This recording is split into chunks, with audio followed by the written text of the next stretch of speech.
Pessoal, a gente ouve falar frequentemente que deve diversificar nos investimentos, que não deve colocar todos os ovos na mesma cesta, mas faz sentido isso?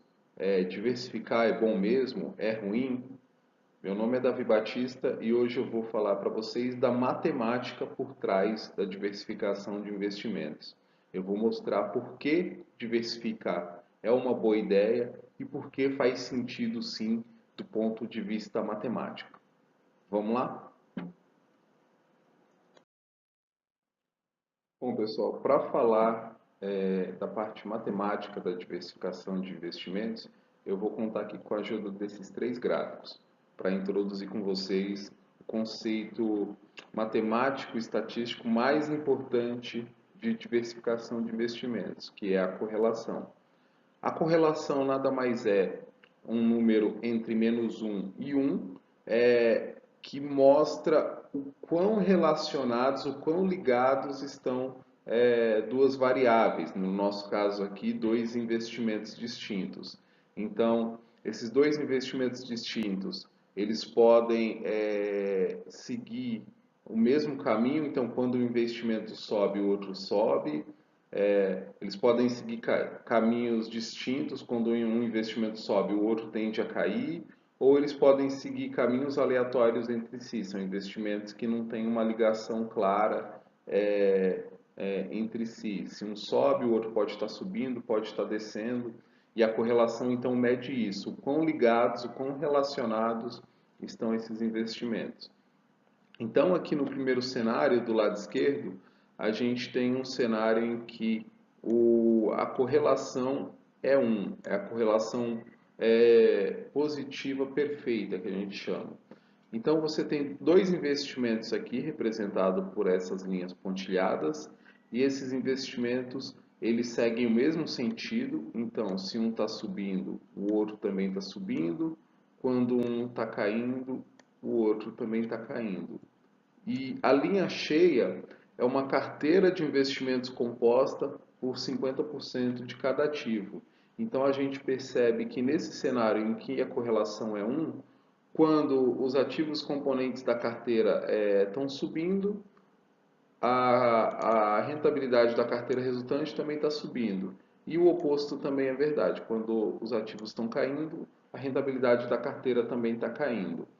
Além deles seguirem o mesmo sentido, esse valor de 1, correlação igual a 1, mostra que eles também têm a mesma intensidade. Então, quando um ativo sobe 10%, o outro ativo também sobe 10%, por exemplo, naquele período. Quando um ativo cai 5%, o outro também vai cair 5%, nesse nosso exemplo.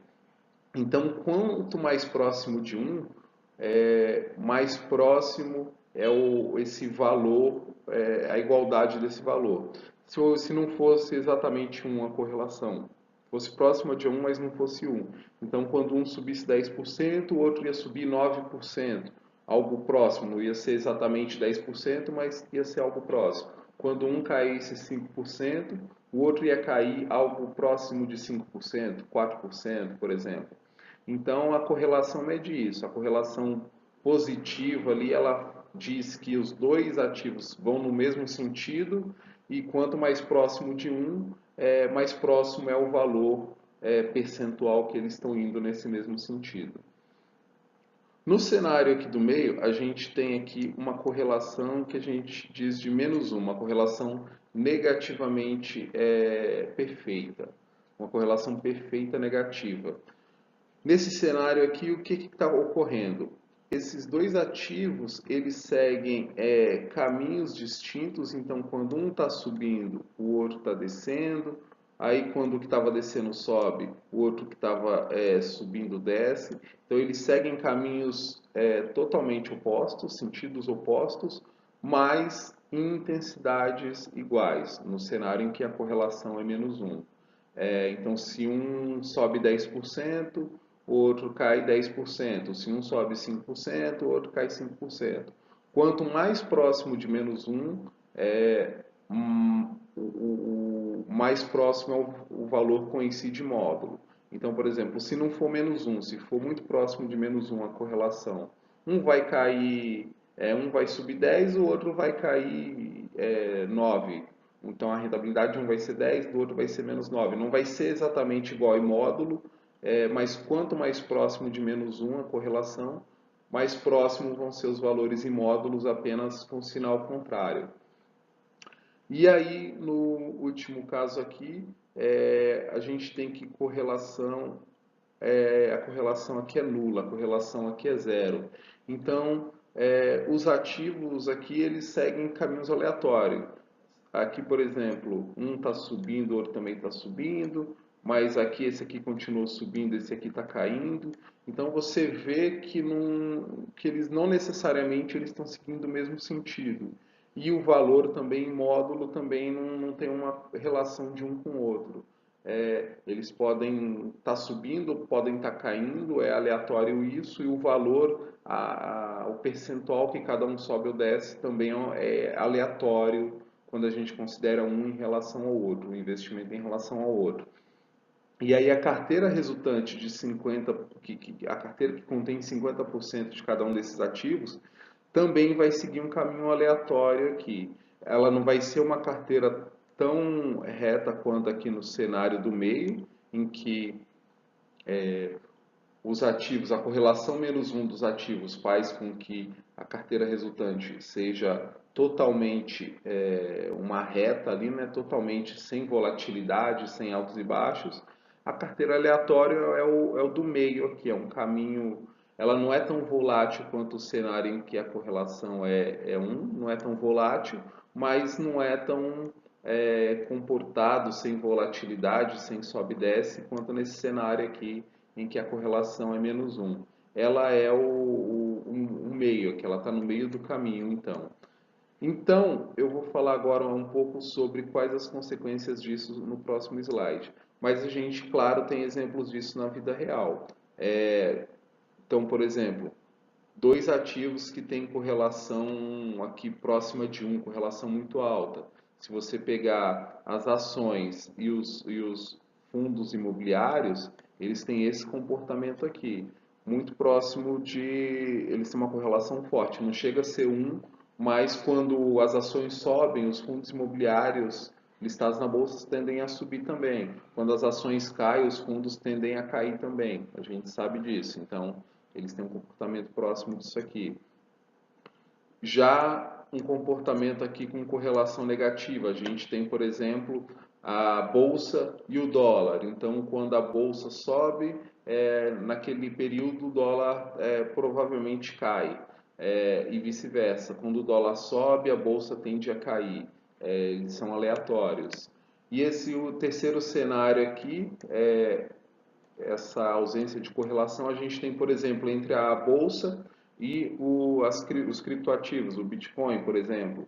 O Bitcoin ele não está correlacionado com a bolsa brasileira, é um ativo negociado mundialmente, então, se você fizer o cálculo lá, e eu já fiz na minha dissertação de mestrado, a correlação dele com a bolsa é praticamente nula. Então, a gente tem exemplos desses três casos aqui na vida real.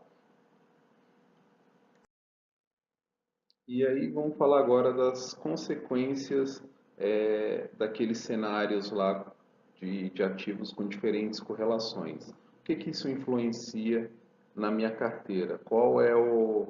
Como isso impacta financeiramente a rentabilidade dos meus investimentos? Então, para fazer isso, a gente vai pegar aqui quatro carteiras, quatro portfólios, e a gente vai acompanhá-los por 2 anos. Então, a gente tem o portfólio A, portfólio B, portfólio C e portfólio D, e a gente vai acompanhar cada um deles por 2 anos aqui, ano 1 e ano 2.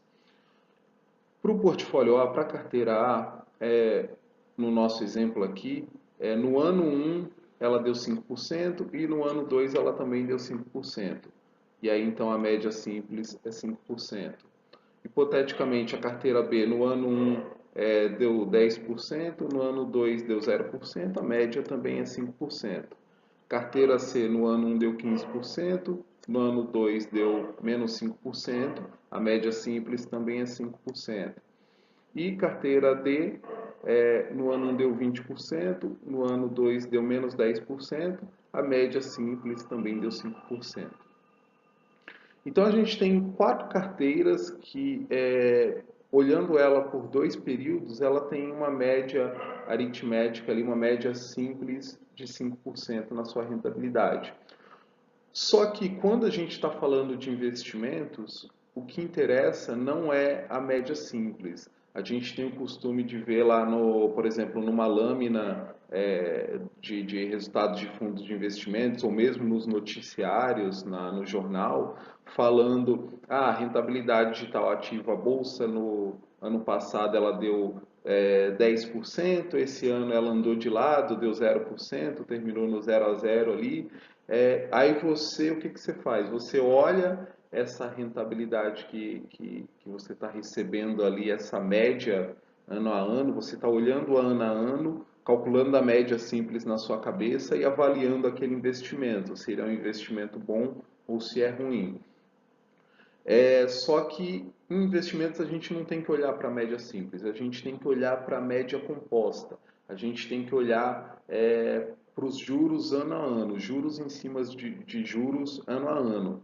E aí o cenário muda completamente quando a gente olha, por exemplo, para essas 4 carteiras nessa base de juros compostos, que é o que faz sentido do ponto de vista de investimentos, e é aqui que a gente vai mostrar o efeito da diversificação. Então, olha, por exemplo, a carteira A. E vamos supor que a gente tem investido R$ 10.000 inicialmente nessa carteira A. Então, esses R$ 10.000, depois do primeiro ano, investidos a 5%, resultou em R$ 10.500. Esses R$ 10.500 investidos para o segundo ano a 5% resultou em R$ 11.025, juros sobre juros. E aí o resultado composto, se você fizer a conta aqui de juros compostos, vai dar 5% também, que é igual à média simples. Só que esse é o melhor cenário. Quando você tem uma rentabilidade que período a período ela é constante, você vai conseguir uma rentabilidade composta que é igual à rentabilidade simples aqui. Só que quanto mais volátil, quanto mais sobe e desce você começa a ter na rentabilidade período a período, mais essa rentabilidade composta vai se distanciar da média simples aqui. Então, olha esse cenário aqui de baixo, portfólio B.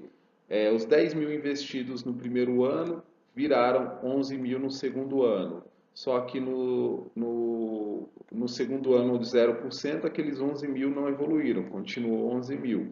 Então, esse 11.000 já é menor do que os 11.025 aqui da carteira A. Aqui deu 4,9%.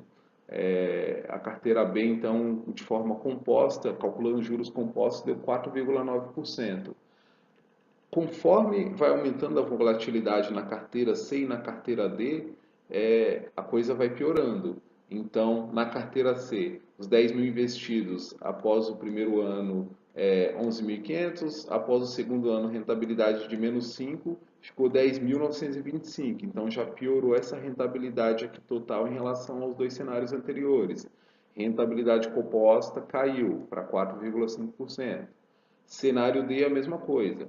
10.000 investidos, depois do primeiro ano, os 10.000 viraram 12.000, que rentabilizou 20% aqui, né? Só que no segundo ano foi muito mal, menos 20%.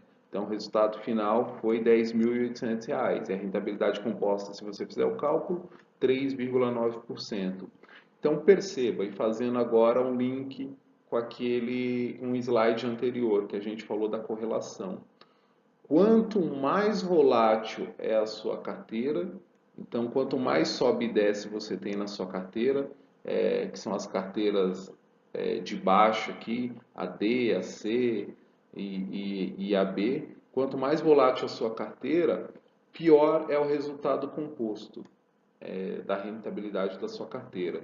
Então você quer o quê? Você quer uma carteira que seja o mais estável possível ali a rentabilidade ano a ano. Porque se ela ficar variando muito ano após ano, mesmo que você olhe a média simples e ache que está legal aqui, por exemplo, a carteira D 5%, no nosso cenário é uma boa rentabilidade aqui, no nosso exemplo, Na verdade, quando você faz o cálculo composto, está muito abaixo disso, não está 5%, está 3,9%. Então, o que é que você procura? Fazendo lá o link com o gráfico anterior, você procura ativos para compor a sua carteira que façam com que a sua carteira tenha a rentabilidade menos volátil possível, menos sobe e desce possível, que seja mais estável possível. E se você voltar lá no slide anterior, a gente consegue isso pegando ativos que tenham correlação negativa entre si. Se você lembrar lá a correlação de -1, a correlação perfeitamente negativa, dava um portfólio, dava uma carteira parecido com essa carteira A aqui, parecido com o portfólio A. Uma carteira em que a rentabilidade não tinha volatilidade, era constante ao longo dos períodos. Então você procura ativos com essa característica de correlação, correlação negativa, ou então correlação próxima de zero, correlação nula ali também. Se você lembrar do gráfico anterior, do slide anterior, quando a gente tem correlação nula, a carteira também, a carteira resultante tende a não ter tanto sobe e desce, não ser tão volátil quanto o primeiro cenário que a gente falou lá, que é quando a correlação é positiva, é próxima de 1, que aí você não está conseguindo suavizar a rentabilidade da sua carteira. Então, a gente tem que, ao máximo, tentar ao máximo juntar ativos na nossa carteira com correlações negativas ou próximas de zero, para conseguir suavizar ao máximo a rentabilidade da nossa carteira, para evitar essas perdas aqui de rentabilidade composta por conta desse risco, por conta dessa volatilidade. Então, esse é o sentido matemático, essa prova matemática de que diversificação de investimentos funciona. Funciona na medida em que você, olhando para a correlação entre os ativos, se você conseguir compor uma carteira boa o suficiente, com ativos com correlação adequada, você vai conseguir suavizar a sua rentabilidade resultante na carteira, e aí a rentabilidade composta vai ser boa, vai ser mais parecido com esse cenário aqui da carteira A e menos parecido com esse cenário da carteira D ou da carteira C. Esse é o sentido matemático da diversificação. Só que conseguir ativos adequados para compor a sua carteira e diminuir a volatilidade, diminuir os altos e baixos, também tem um efeito muito importante, que é evitar que você cometa erros por conta das suas emoções. Então a gente brinca que em investimentos nós não somos super-homens, nós somos mais super-homers. Nós cometemos erros bobos em investimentos, nosso comportamento muitas vezes é estúpido. Então, se o seu investimento ele fica subindo e descendo muito, a chance de você, por exemplo, vender o investimento na hora errada, vender na baixa, que a gente chama, aumenta. O sobe e desce da carteira faz com que aumentem as chances de você fazer uma besteira na sua carteira. Vender na baixa ou comprar na alta, comprar quando um ativo está muito caro. Então, além daquele efeito matemático que a gente viu em bastante detalhes anteriormente, suavizar, compor a carteira com ativos adequados e suavizar a rentabilidade da sua carteira resultante, também tem o efeito de ajudar você a seguir um plano de investimentos de longo prazo, ou seja, evita com que você cometa erros por conta das suas emoções, como vender um ativo em um momento inadequado ou comprar o ativo em um momento inadequado. Então tem esse efeito também psicológico muito importante. Então a diversificação de investimentos ajuda muito nisso também. Às vezes as pessoas subestimam a importância do comportamento e das emoções nos investimentos, mas é de extrema importância notar esse aspecto. Então a diversificação também ajuda muito nisso. Então é isso, pessoal. A gente falou um pouquinho hoje do sentido matemático da diversificação de investimentos. Espero que tenha sido tranquilo para entender. Qualquer dúvida, qualquer sugestão, vai lá no nosso canal no YouTube, deixa o seu comentário, a sua dúvida lá que a gente responde. Acesse também o nosso website, que é o diversifica.com. Se inscreva na nossa lista de e-mails lá para receber as novidades, saber do que a gente está fazendo. Se precisar entrar em contato, entre em contato comigo, davibatista@diversifica.com, e aqui também tem meu LinkedIn. Então vá lá no nosso canal, curta, ative as notificações para saber sempre que tiver um vídeo novo, e até a próxima. A gente se fala no próximo vídeo. Um grande abraço.